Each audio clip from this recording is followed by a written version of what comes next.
la question fan la ko Guy waxee. déedéet kay waaw parce que man de loolu dégguma ko Guy wax ko. donc wax na effectivement que ni man li ma dégg Guy wax ko mooy que ni oto yi biñ koy kii waxtaanee. kenn waxtaanee wuñu. waaw man loolu laa dégg Guy wax ko donc mais par contre le marché là xam nga gis nga maanaam nit boo waxee. ba pare nga doxaat tuuti nga demaat génne une deuxième version ça veut dire que yow ci sa bopp gëmoo li nga njëkk a wax donc bu fekkee loolu am na ci nag ça veut dire que li ngay wax tegoo ko ci ay bases yu claires dans ce pays nag il faut tout simplement que ñu def de sorte que maanaam boo dee wax ngay wax loo xamante ne buñ ne la kaay layal ko nga mën koo teg loolu mooy dëgg c'est que tu peux pas au nom du journalisme ou je sais pas quel objectif booy poursuivre autre boo xamante ni yow la engagé nga toog xam nga la devant une caméra après accuser une institution bu mel ni Assemblée nationale parce que au-delà de El Malick Ndiaye c'est l'Assemblée nationale dont on parle donc muy deuxième institution de cette république loolu boo ko waxee ba pare nag il faut tout simplement aller t'expliquer xam nga assumer li ngay wax parce que déjà la première sortie da ngay sentir une certaine aisance et une certaine voilà après donc deuxième yow tu as sortie l'impression voilà mais deuxième sortie bi quand tu reviens pour qui moo tax quand le doyen par exemple Alioune Tine dit que ni El Malick dafa waroon juste tout simplement def une communiqué mais c'est pas El Malick qui a porté plainte c'est le procureur de la République moom moo autosaisir mais même en fait même su fekkee c'est l'institution de truc la bëgg a wax affaire mais il va s'expliquer par rapport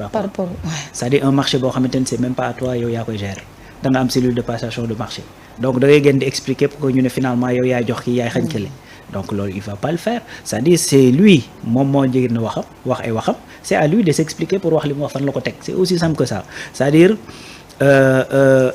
yoon moom dafay nekk pour yoonal El Malick c'est un citoyen sénégalais l'Assemblée nationale c'est une institution sénégalaise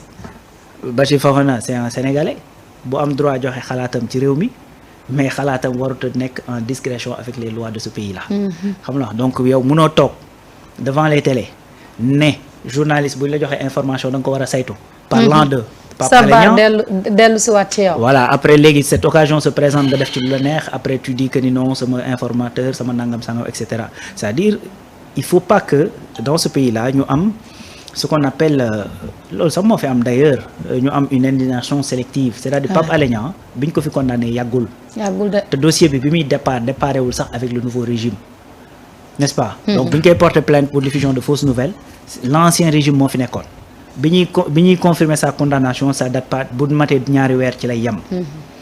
je le rappelais l'autre jour Khalifa Rappeur est en prison pour diffusion de fausses nouvelles xaw ma pour diffamation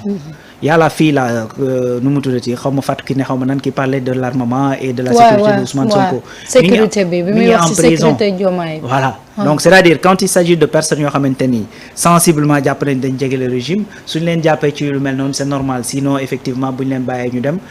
c'est deux poids deux mesures bu fekkee keneen koo xamante ni da nga mel ni nekkoo obédience nouveau régime bi buñ la jàppee problème liberté d'expression là et cetera donc liberté d'expression ne donne le droit à personne de diffamer ou de diffuser des fausses nouvelles je rappelle sànq rek le cas de Momo Gaye Momo il a diffusé effectivement des captures d'écran pour alerter procureur da ko woo bi mu demee foofu il a prouvé que ni il avait l'intention d'alerter parce que même le texte bi mu diffusé dafa ne lu ñuy xaar ci site bi parce que nangam il faut faire attention mais malgré loolu dañ ko woo parce que les captures yi nga xamante ne information bi ci nekk jubul bi mu demee bi mu prouver son intentionnalité ñu xam ne du intention bu bon dañ ko bàyyi mu dem parce que loolu aussi aux yeux de la loi dafay compter l'intentionnalité dañ ko bàyyi mu dem yoonam mais peut-être sur le principe dañ ko woo pour qu'il vienne s'expliquer donc il faut que Bachir également qu'il aille mu assumer ses conséquences mu assumer effectivement la responsabilité de ses propos n'est-ce pas donc su fekkee journaliste nga ngay def travail de journaliste mën nañ comprendre que ni nit moom l'œuvre humaine n'est pas parfaite mais tu peux pas te permettre nga daal di ñëw daal di wax de façon délibérée responsable wax ko avec assurance ne marché nangam et cetera loo xamante ni après dafay jeter discrédit ci deuxième institution de la République du Sénégal contexte bi mu amee nga xamante ni tey ku deniers publics yi ku ne xam na sensibilité bi nga xamante ni moom la am fii ci réew mi nga bëgg a génn foofu daal di wax yu mel noonu après ñu ne doo ci expliquer wu ça c'est pas possible. Donc il faut qu'il aille s'expliquer maintenant sànq avant ñuy commencer rek Saliou mi ngi koy wax c'est la position que j'ai toujours défendue man jàpp naa ne tey système de sanction yi la ñu war a changer il faut que les textes soient revus nga xamante ne gars yi bu ñu defee yu mel nii bu ñu leen tëj di feesal prison yi nañ leen def ay amende yu wex xat gis nga Saliou fii ci autoroute bi dafa am benn passage piéton passerelle taximan bi dafay yéeg pour jéggi pour dem de l'autre côté dañ koo jàpp nangu permis bi tëj ko xaw ma 6 mois amande ko déggatoo boobu ba tey déggatoo taximan bu fa jaar. dofuñu. loolu la c'est que il faut effectivement d'autres systèmes de sanctions yoo xamante ni parce que sinon amande yu métti. yoo xamante si ay 1 an 2 ans. 2 ans parce que gars yi fi am na gars yi fi defoon amende 2 ans 5 à 4 ñu ngi leen dégg bare. waaw am na ñoo xam ne gisatuñ leen de. donc je pense que y a des moyens beaucoup plus dissuasifs yoo xamante ni. mën nañ ko dugal ci arsenal juridique bi. mais de toute façon li fi nekk gum mooy que ni procureur da lay woo bu amee loo xamante ni leer. ay faisceaux yu wane ni li mu lay toppee yaa ko def da lay door mandat de dépôt et puis ñu juger la donc on attendra son jugement le mercredi pour xam fan lay mujjee quoi. Saliou Bokoum sa gis-gis yow tam par rapport ak le cas Bachir Fofana qui est actuellement sous mandat de dépôt. man loolu moom si gis-gis de ndax man li ce que j'avais dit au départ laa continuer di wax le problème c'est que Rohane il a essayé de ramener le problème def ko benn genre généralité il a expliqué le cas de tout un chacun mais dans ce genre de problème là dafa am benn groupuscule bi nga xam ne ñoom ils se plaisent à dire du n'importe quoi waaw soo leen dégloo parfois sax tu te dis que Sénégal fii du dëkku jàmm wala gerte bi moo am wala dëkk bi amul yoon donc dañoo dem groupuscule boobu dañoo dem ba benn instant bi nga xam ne ni dañoo minimiser kaso c'est mooy vraiment li mu doon wax rek ay trucs ils ont minimisé la prison ñoom nit leen ci kaso bi ça ne fait plus rien du tout waaw da ngay dégg kenn ki nga xam ne sax dafa naan su ma téyee 100 fois sax naa continuer wax. ce qui veut dire que la prison ne marche pas fii la sanction au départ c'était la prison nit yi dañ ko ragaloon auparavant mais léegi nag nit yi ñu si bëri ils ont démystifié la prison daan lay wax prison su ma fekk ko sama ay morom point barre maintenant nag il faut qu'on évolue. Il y a des choses yi nga xam ne nii par exemple su naree am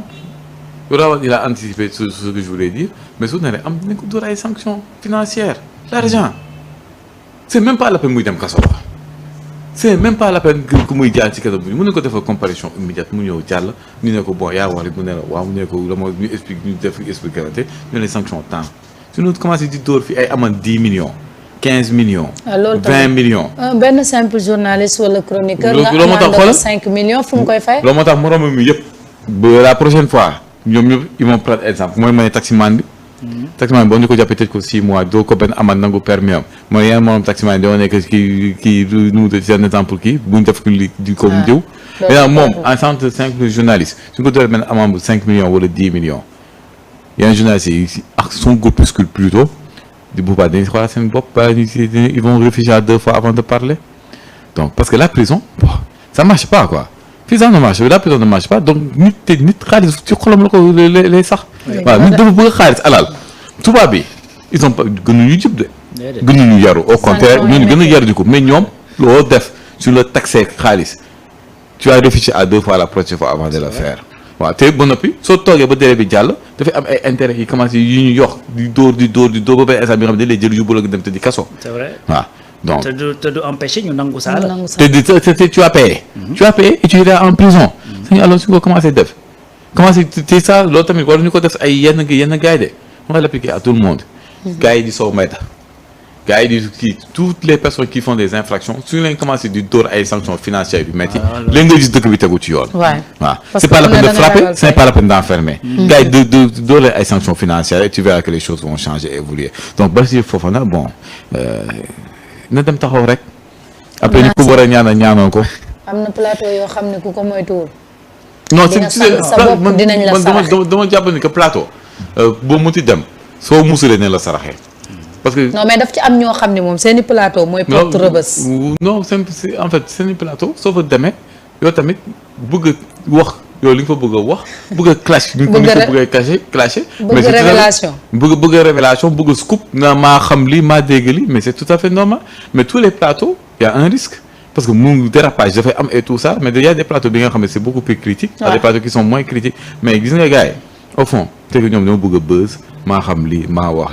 lii l'histoire des véhicules de l'Assemblée nationale tôt ou tard on saura ce qui s'est réellement passé waaw donc gars yi di waaxoontu di wax pour wax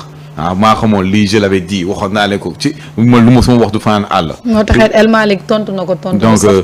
c'est que nag ce serait bien tamit qu'on illustre cette histoire là quoi parce que une histoire ki nga xam ne ça fait plus de 3 mois. ba léegi ba coow baa ngi fi ne crous tamit c'est y a des choses yi nga xam ne dëgg bi tamit ma ne pétard sax mënuñu ko defar pétard sax Sénégal mënuñu ko defar bouton suñu bouton yi ñu sol tout suñu yére yëpp dafa am bouton amul benn bouton bu ñuy defar bi Sénégal y a des choses beaucoup plus sérieuses yi nga xam ne war nañ ci mën a waxtaan. On est à l'ère on a dépassé l'ère de la mécanisation, on est à l'ère de l'automatisation. Hein? Il y a beaucoup de choses que nous avons des débats profonds et sérieux. Nous avons qui m'ont défli, c'est surtout si j'ai fait un document sur Guinée, le polaire. Donc, il faut prendre ça mal en patience. Si vous avez buzz, mais tu peux pas exemple parler des avancées scientifiques. Mais si ça avancées scientifiques, il faut qu'on voit émission de homme vu. Quelqu'un doit faire Sénégal, au fond, Sénégal, nous devons gagner.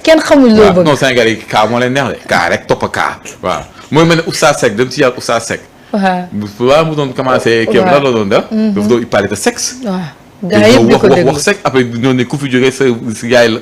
te saaga ndey. gars yëpp taxaw mu commencé ne yàlla nee na yonente bi na commencé waaraate mais dafa xamoon ko si au départ su doon waaraate kenn du ko déglu. donc il day xëcc gars yi ci li leen neex après mu commencé waaraate te Sénégal kaa moo ko neex te kaa nag. après nag gars yi suñu bëggee kii nu mu tudd am buzz am vue am ay télé yi nga xam ne ci vue kese la ñuy dundee mais c'est tout à fait normal que ñu ut ay maa xamoon maa waxoon maa yëg donc c'est normal. c'est ça non il a parfaitement raison ah loolu la de te loolu moom température pays dëkk bi la surtout que nag xëy na tamit médias yi am nañ ci benn part de responsabilité parce que ñoom joxuñu gars yi alternative. déedéet waaw loolu la quoi parce que tey su fekkee ni yow yaa dem en âme et conscience tijji sa média itam.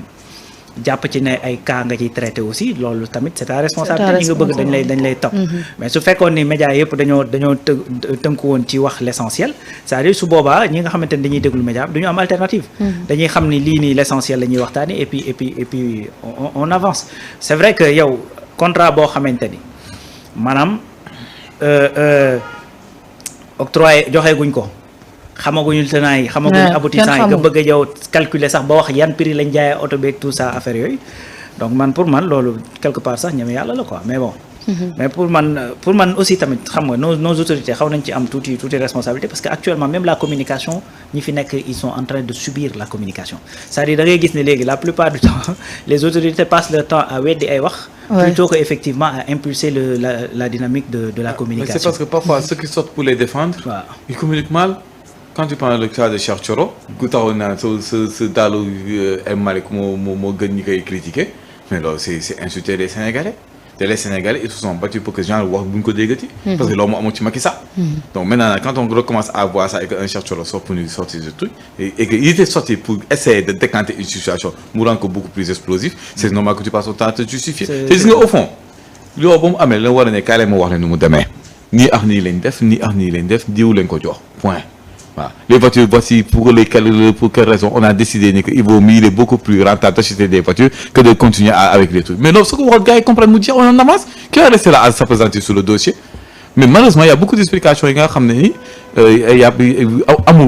a eu une communication derrière.